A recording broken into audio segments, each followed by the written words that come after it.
Have you ever felt like you weren't alone, even when you know you're supposed to be? This is the true story of a woman who discovered she wasn't living alone. But not until it was almost too late. What you're about to see was captured on a real home security feed. Footage that should never have existed. If you love disturbing stories like this, subscribe now.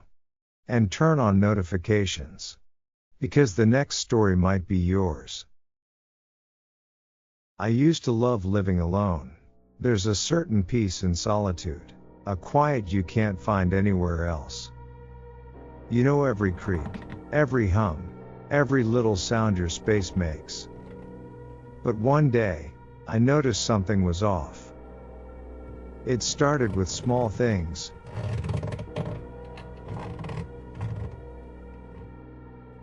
Food disappearing from the fridge. Lights turning on by themselves. A pair of socks left in places I never left them. I told myself it was just my imagination, that maybe I was just tired or stressed. But no matter how much I tried to explain it away, the feeling never left me. The apartment felt like it was watching me, like it was alive. A carton of milk half gone when I hadn't touched it. Leftovers missing. My phone charger moved from the kitchen to the bathroom sink. You think it's nothing. Stress. Maybe. Distraction. A tired mind playing tricks.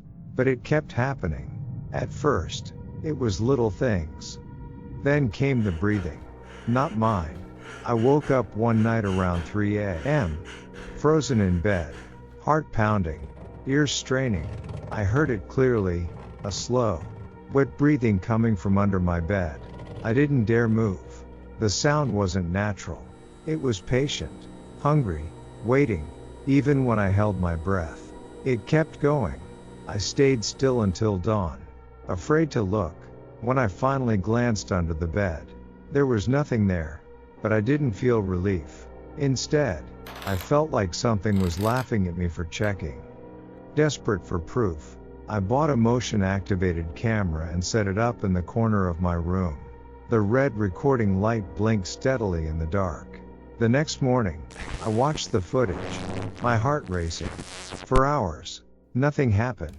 Then, at exactly 3:17 a.m., the closet door creaked open slowly, as if it had been opened countless times before. And then, something crawled out from under the bed. It was tall and thin, too thin to be real, with pale, stretched skin hanging over its bones. Its movements were unnatural, like a spider crawling. It walked to the fridge, opened it, and ate with its hands like a starving animal. After a moment, it turned and stood silently over my sleeping body. Not for seconds, but for an entire minute, its head tilting as if it was listening to my dreams. Then, without a sound, it slipped back under the bed and disappeared. I wanted to scream, to burn the apartment down, but I couldn't move. I sat frozen, trapped in fear. When the police finally came to search the apartment, they found something horrifying behind the closet, a hidden crawl space, filled with empty bottles, food wrappers, and photographs of me. Photos of me sleeping, smiling, even crying. That was when I realized he had been living there all along, watching me, waiting. I moved away immediately. A new city, a new apartment, double locks on every door. I sleep with the lights on now, constantly checking the closets, the vents, under the bed, every night. But sometimes, in the darkest hours, around 3:12 a.m., I wake up to silence, too quiet silence. And then I hear it again, the slow, wet breathing, closer than before, hungrier.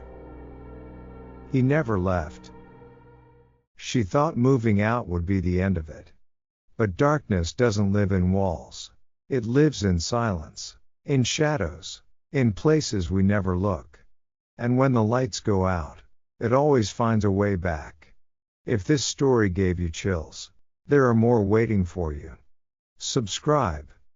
Before it's your room we talk about next.